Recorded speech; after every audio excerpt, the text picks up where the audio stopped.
마태복음 제26장. 예수께서 이 말씀을 다 마치시고 제자들에게 이르시되, 너희가 아는 바와 같이 이틀이 지나면 유월절이라. 인자가 십자가에 못 박히기 위하여 팔리리라.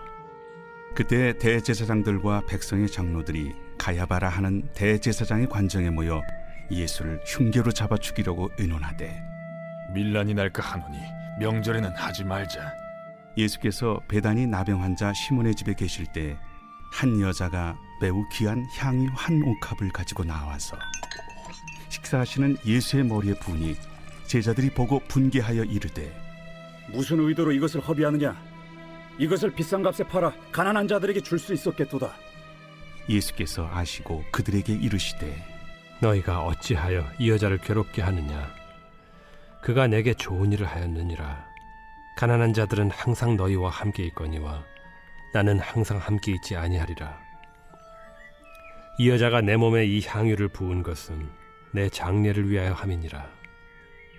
내가 진실로 너희에게 이르노니 온 천하에 어디서든지 이 복음이 전파되는 곳에서는 이 여자가 행한 일도 말하여 그를 기억하리라.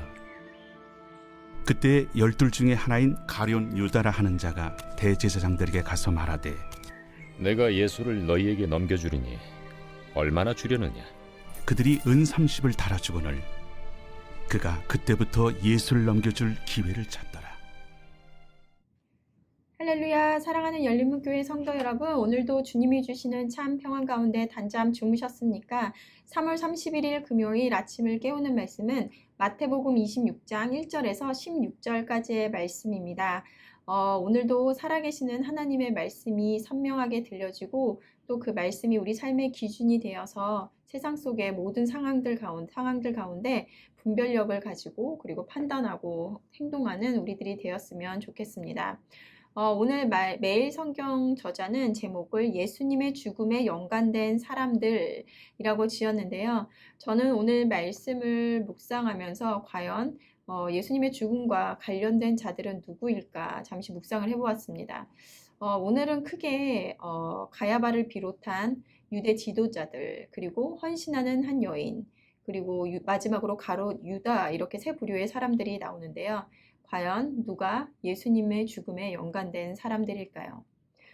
당연히 먼저 가롯 유다, 그리고 유대 지도자들 아닙니까? 이런 생각이 드실 텐데요.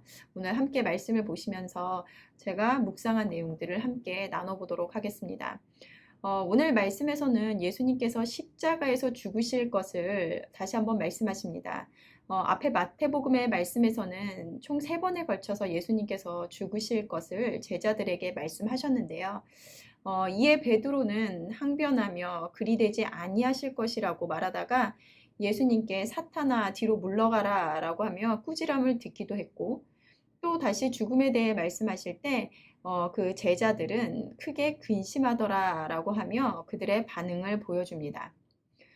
십자가의 죽음이 무엇을 말하는지, 예수님이 이 땅 가운데 오신 이유가 무엇인지 전혀 눈치채지 못한 제자들은 그저 자꾸 이상한 말씀을 하신다라고 생각을 했을 것입니다. 오늘 다시 한번 마지막으로 고난받으실 것을 예수님께서는 제자들에게 예고하시는데요.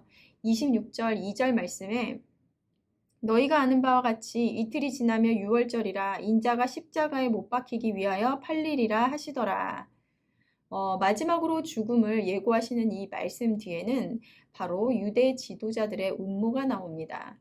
가야바라 하는 대제사장이 백성들의 장로들과 모여 어떻게 하면 예수를 죽일까 궁리를 합니다. 그리고 마지막 절 말씀에서는 12 제자 중에 한 명인 가롯 유다가 대제사장들을 찾아가 예수님을 은 30에 넘겨줄 것을 말하고, 그리고 넘겨줄 기회를 찾고 있는 모습이 나옵니다. 처음부터 예수님의 말씀을 듣고 부인하며 어떻게 하면 예수님을 궁지에 몰아 죽일 수 있을까 궁리를 했던 무리들, 그리고 예수님을 열심히 쫓아다니며 그들을 구해줄 메시아라고 생각했지만 자신의 생각하던 메시아의 모습이 아니다라고 판단되자 은 30에 팔아 넘겼던 유다, 이들은 모두 예수님의 죽음에 연관된 자들이었습니다. 예수님의 십자가에서 죽으심은 인류를 죄로부터 자유케 하시며 또 우리를 구원하시기 위하여 필연적으로 이루어져야 하는 일이었습니다. 하지만 그러기 위해서는 그 과정이 있어야 했으며 하나님의 주권적 섭리 아래 그와 같은 일을 행하는 자들이 있었어야 하는 것입니다. 그리고 바로 오늘 유다와 그리고 또 유대 지도자들이 그 역할을 감당하게 된 자들이라는 것입니다. 그들은 예수님의 죽음에 그렇게 사용된 자들이었습니다. 그리고 유대 지도자들과 유다의 배신 사이에 귀한 향유 옥합을 가지고 나와 예수님의 머리에 붓는 한 여인이 등장하는데요. 오늘 말씀에는 한 여자라고 되어 있지만 우리는 요한복음 말씀을 통해서 그 여인이 바로 마리아라는 것을 잘 알고 있습니다. 이 당시에 이 향유 옥합은 300데나리온, 이때 당시에 성인이 일하고 받는 돈이 한 데나리온이라고 치면 그 가치는 1년 동안 일을 하고 벌 수 있는 돈이었다라는 것입니다. 그리고 마리아는 그것을 예수님께 아낌없이 붓고 심지어 자신의 머리털로 예수님의 발을 닦은 것을 통하여 예수님은 높이고 자신은 낮아지며 또 예수님을 향한 그녀의 진심과 헌신을 볼 수 있는 장면일 것입니다. 13절 말씀을 보면 내가 진실로 너희에게 이르노니 온 천하에 어디서든지 이 복음이 전파되는 곳에서는 이 여자가 행한 일도 말하며 그를 기억하리라 하시니라. 마리아의 헌신과 고백을 보시고 예수님께서는 복음이 전파되는 곳에서는 마리아가 행한 일도 함께 기억되리라 라고 하시며 실제로 마태복음 그리고 마가복음 그리고 요한복음 세 복음서에서 이 일을 기록하므로 말씀을 보는 모든 이들에게 전해주더라는 것입니다. 마리아는 예수님의 죽음과 무관한 자일까요? 예수님은 마리아를 위해 죽으셨습니다. 그리고 우리의 죄 때문에 그리고 나의 죄 때문에 죽으셨습니다.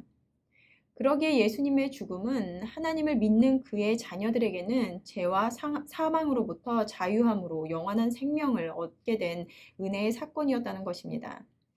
이렇게 모두가 예수님의 죽음과 관련이 있지만 어떤 이들은 처음부터 아예 예수님의 존재를 부인하고 비난하고 또 어떤 이들은 자신이 생각해온 예수님의 모습을 상상하며 자신의 열심으로 예수님을 따르다가 그것이 끝내 자신의 생각과 다르자 등을 돌리는 자들이 되어 예수님을 십자가에 못 박는 자들로 연관된 자들이라면 또 어떤 이들은 자신을 낮추고 예수님에게 아낌없이 자신의 것을 드리고 예수님을 따름으로 십자가의 은혜를 누리는 자들로 연관이 있다는 것입니다. 나는 예수님의 죽음에 어떤 연관된 자입니까? 우리 월요일에서부터 목요일까지의 말씀은 예수님을 따르는 제자된 자들의 모습은 어떤지 보여주고 있습니다. 나는 어떠한 모습으로 예수님을 따르고 있습니까? 늘 깨어 있으며 하나님을 경외하며 하나님의 뜻을 아는 지혜 있는 자들입니까? 자신의 달란트를 사용하여 사명을 감당하고 사랑을 베풀며 하나님의 사랑을 증거하는 삶을 살아가는 자들입니까? 그렇다면 우리가 예수님의 십자가의 은혜를 누리는 자들일 것입니다. 이제 곧 있으면 고난주간과 부활주의를 맞이하는데요. 오늘 말씀을 묵상하며 우리 열린문교회 모든 성도님들은 제자된 삶을 살아내므로 예수님의 죽으심과 부활이 감사함과 그리고 또 기쁨을 고백할 수 있는 시간이 되었으면 좋겠습니다. 함께 기도하시도록 하겠습니다. 사랑하는 하나님 감사합니다. 오늘도 살아계시는 하나님의 말씀을 들려주시니 감사합니다. 우리가 매일매일 말씀을 듣는데 이것이 정말 형식적으로 그냥 듣고 끝나는 것이 아니라 정말 하나님께서 나에게 주시는 말씀이 무엇인지 깨달아 우리의 매일의 삶 속에서 그것을 실천하며 살아내는 우리들 되게 하여 주시옵소서. 오늘 말씀을 통하여 정말 예수님의 죽으심이 모든 사람과 연관되어짐을 보게 됩니다. 하지만 오늘 한 여인 마리아가 정말 예수님을 사랑함으로 그의 모든 것을 아낌없이 드렸던 것처럼 우리 열린문교회 성도님들이 자기의 것을 정말 아까워하지 않고 예수님께 드림으로 정말 예수님의 사랑을 정말 표현하는 자들 되게 하여 주시옵시고, 예수님을 아는 것을, 예수님을 사랑하는 것을 최고의 가치로 고백할 수 있는 자들 되게 하여 주시옵소서. 그리하여 예수님의 십자가에서 죽으심이 정말 우리와 무관하지 않은 것이 되게 하여 주시옵시고, 십자가의 보혈의 은혜를 우리 모두가 누리는 자들 되게 하여 주시옵소서. 감사드리며 예수님의 이름으로 기도드렸습니다. 아멘. 내일은 토요 새벽 예배가 있는 날입니다. 말씀과 기도의 자리로 나와 하루를 시작하는 저와 여러분들이 되셨으면 좋겠습니다. 그리고 다음 주는 고난주간으로 아침을 깨우는 말씀은 저녁 집회 말씀으로 대체됨을 알려드립니다. 따라서 아침을 깨우는 말씀은 부활주일 이후에 다시 찾아뵙도록 하겠습니다.